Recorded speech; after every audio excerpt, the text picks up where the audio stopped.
So I just got back from my third cruise on Virgin Voyages Scarlet Lady, and guess what? I am still comparing my experiences to Royal Caribbean, where I have been for most of my cruises.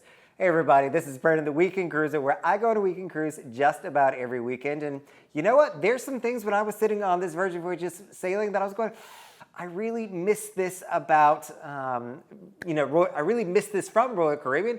And then there were some things that I was like, you know what? Definitely do not miss this from Royal Caribbean. So let's jump into some of the things. Let's start with what I did miss. The first thing that I missed, and I never in a million years thought I was going to say this, but I missed the lunch in the Windjammer. The reason that I say this is lunch on Virgin Voyages Scarlet Lady is in the galley. They have, some brunch spots that you can go to if you want, but their lunch is in the galley, and it's a food hall. And unfortunately, a lot of the items in the food hall aren't really food that I want to eat for lunch. They had sushi, a panini joint, and a taco place, which were my three favorites. But outside of that, it was a burger joint, which I don't like. It was all-day breakfast. I'm eating lunch, not breakfast. They had a salad bar, which I like to be healthy, but I'm not a salad person. And that was about it. And so I found myself really missing the ease, first of all, of just being able to walk up to a buffet, grab what I want. Here you need to actually sit down, have somebody order it, but that depends on which food hall you're going to. And so you kind of have to learn the system, and it makes it not as easy, and I felt like I was really limited to the panini and taco place, and I wound up having peanut butter and jelly sandwiches most of the time. The food in these food halls is better, but I kind of just missed the Windjammer and the ease of just going up, grabbing some chicken, grabbing some vegetables, and calling it a day. The next thing that I missed, and this is going to be contrary to me sounding like I was eating healthy in this last one, I missed Sorrento's pizza. Now, the pizza on Virgin Voyages Scarlet Lady is good. The food on Virgin Voyages is good, but it is not fast food. When you go to Sorrento's, you can grab a slice of pizza and you are walking away and eating within 30 seconds. On Virgin Voyages at the pizza place, you actually have to order and then wait, and they'll give you an entire pie, and often I don't want an entire individual pie. I literally just want a slice or two of Caribbean jerk chicken, my favorite that they have in Sorrento's, and I don't want to actually get an entire pie and have to wait for it. I want it then. The third thing that I really missed was I missed the Diamond Lounge and the Suite Lounge. I missed getting to hang out with all my Diamond and Iron members. That is, to me, a huge perk on Royal Caribbean is I get to meet other like-minded guests. On Virgin Voyages, they don't have an equivalent kind of lounge. They don't even have a lounge for their suite guest, I found out. They do their happy hour in the back of the ship at the outdoor bar, and I don't necessarily want to get dressed up for dinner to then go stand outside, get in all the wind just to have free drinks and cocktails. I really miss the interior spaces of a Diamond Lounge and a Suite Lounge. The fourth thing that I missed was decent pools. So if you are going on Virgin Voyages, do not go because you want a nice, relaxing pool day. If you want a day club with a DJ and a high-energy nightclub kind of feel during the day, that is the place that you're going to want to go. It's going to be Virgin Voyages. The pool area, I've made an entire video on this, is not an ideal space. It's not even close to being ideal.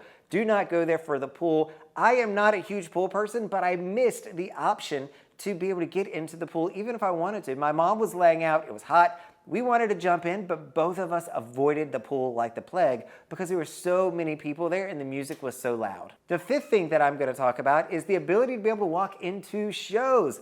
So, Virgin Voyages shows are different. They are in smaller, more confined areas, and you're going to need a reservation to get into their shows. They're more intimate, and in my opinion, I like them better than Royal Caribbean, but I did not like the fact that I have to go and make a reservation, and if I don't have that, I've got to come in 15 to 30 minutes early, which is not uncommon not to have a ticket. We made it into all the shows without reservations for the most part, but it's just one more hassle versus on Royal Caribbean. You can just walk into majority of the shows. Aqua Show, don't try that. Book the Aqua Show on your first night if you're on an Oasis class to make sure that you're getting in. But otherwise, you can just walk into one of their shows and see the show. When it comes to the stateroom, that's where these next three items are going to come from. So in the stateroom, what I really missed, live TV. Virgin Voyages does not have live TV. They've got BBC One, BBC Two, ESPN One, and ESPN Two. That is all you're going to find for live TV. So if you can't fall asleep, if you want something going on, you're going to have to go to one of the things that I actually enjoyed about it, which I'm going to come to here in a little bit. The second thing that I did not like about the stateroom, or I missed from a Royal Caribbean room, is twin beds side by side. In the Virgin Voyages sailing, when we had twin beds, they teed them up like this. So my mom's head and my head were in the same exact location. I do not understand why they did that. I mean, I know that it's a space constraint in the room, but I really miss twin beds being side by side. I think that that makes the most sense. The third thing that I mentioned from the stateroom that I did not like was they don't have a proper desk chair. And this is something that a lot of cruise lines seem to be going to. I know MSC does it as well. I want a desk chair. I don't want a little ottoman that slides under the desk.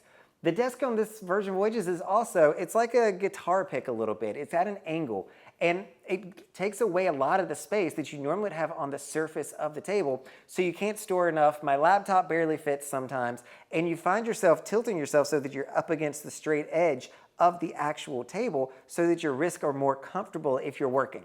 Now on to my favorite part. The reason that I like Virgin Voyages and why I enjoy going there is because they've got some few things that they do very differently than Royal Caribbean does. And that's one thing that I do not miss these things. And the first one is going to be no surprise to anyone, the children. I do not miss the children at all on a cruise line. I don't miss them at all. As soon as you get to check in on embarkation day, you're going through the process. The energy is different. The feel is different. There's no kids running up and down, screaming, yelling, or the parents yelling at the kids just as much. The noise level is greatly reduced on a Virgin Voyages cruise line from a passenger perspective because you don't have the kids. And I do not miss them running around screaming and the parents screaming at them. I also don't miss the sports area. So they don't have a rock climbing wall. They don't have a flow rider. They don't have all that stuff in the back. They do have a basketball court, though it's smaller for the adults. I don't miss that. To me, that is absolutely wasted space on a cruise ship, and I don't need it at all. The second thing, and this is also something you hear me talk a lot about, is I do not miss going to the main dining room. I like going to specialty when I can. It's getting pretty expensive these days. I did it on the Freedom of the Seas a few weeks ago, and it was pricey, you guys. The prices keep going up on us. I've gotten to where me and my friends, we like to do specialty to get out of the main dining room. Here on Virgin Voyages, every dining room, restaurant is a specialty restaurant that is included with your fare, which I think is a wonderful concept. Getting reservations for that, though, is always problematic. Make sure you watch this video to check out how you do that so you have reservations, because if you don't, could be problematic for you. But I love the fact that all their restaurants are specialty restaurants. This third one here, I don't think that I even really noticed it on my first two sailings, but when I figured it out, I went, I definitely don't miss that. The photo gallery staff. So when you are boarding a Virgin Voyages cruise, there's nobody to take your picture. When you get off in a port, there's nobody to take your picture. They don't take over a lot of the great places to take pictures on the ship with their equipment, with their lights. You don't see flashes going everywhere.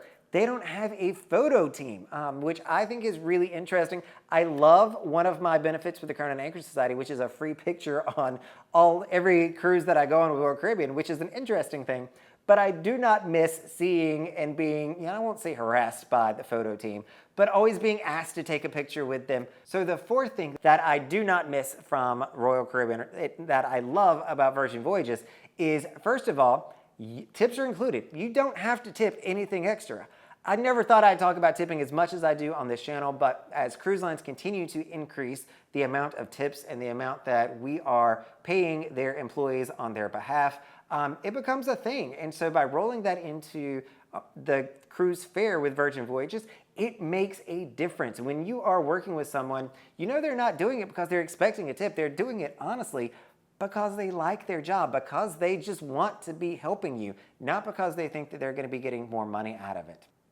The fifth thing that I did not miss is, so I mentioned this up above, that I did miss live TV.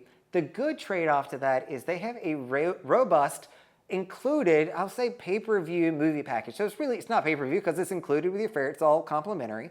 But it's like an in-flight entertainment system. So if you're flying on an airline, it'll be very similar to that.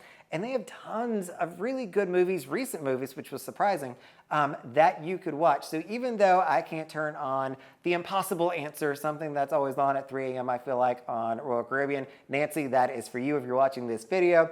But they make it so that you can put on plenty of movies. They've got a ton. And the last thing that I did not miss is the trust factor on Virgin Voyages. They trust me not to steal their towels. They are not making me sign out or check out towels in any regard. You literally just grab the towels you want, and they're nice towels. I can see why people may steal those. But they are not taking down our key card. They're not checking to make sure we return those.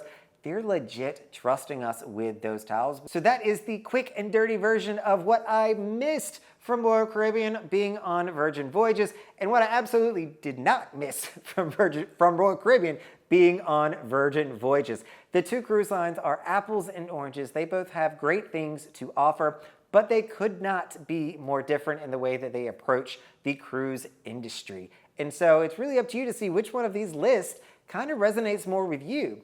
In my case, I feel like I'm actually resonating with both lists these days, which is actually pretty cool. There for a while, I thought I was going to be, really loving Virgin Voyages, and I do enjoy Virgin Voyages, but it's still reminding me of what I miss on Royal Caribbean, and I'm excited to be getting back on my next Royal Caribbean weekend sailing soon, and I hope to see you there.